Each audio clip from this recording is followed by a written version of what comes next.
আসসালামু আলাইকুম ভাই, 10 টাকা ভিক্ষা দিবেন? হ্যাঁ ভাই, আমার কোনো অভাব অনটন নাই ভাই, আল্লাহ আমার সুখে রাখছে, শান্তিতে রাখছে। না না, আমার কিন্তু অভাব নাই ভাই, আমার ঘর বাড়িতে আলহামদুলিল্লাহ সবকিছু ঠিক আছে। 10 টাকা ভিক্ষা দেন। 20 টাকা। ধরুন। আসসালামু আলাইকুম রহমতুল্লাহ।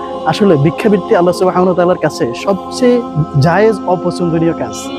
আমি যে ভাইদের কাছে ভিক্ষাটা চাইলাম, তারা কিন্তু আমাকে হাসি খুশি ভাবে ভিক্ষাটা দিয়ে ফেলছে। কিন্তু দেখেন, যদি আমি বিনয়ের সাথে বলতাম, ভাইরা আমার একটু ভিক্ষা দেন না ভাই, ভাই আমার ঘরে কেউ নাই ভাই, আমি অসহায়, আমার বাবা মা অসুস্থ, এই যে বিনয়ের সাথে যদি আমি চাইতাম, তারা কিন্তু আসলে বিষয়ে বেশি আগ্রহের সাথে আমাকে ভিক্ষাটা দিতেন।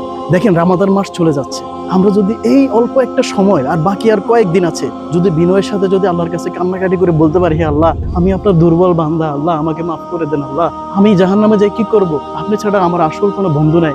এই বিনয়গুলো আল্লাহর কাছে যদি আপনি চাইতে পারেন, আল্লাহর কাছে যদি বলতে পারেন, এই রমাদান মাসে আপনি নিশ্চয়ই মাফ পেয়ে যাবেন।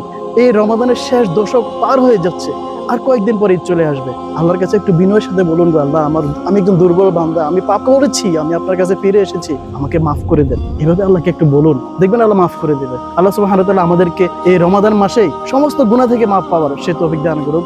আসসালামু আলাইকুম ওয়া রাহমাতুল্লাহ।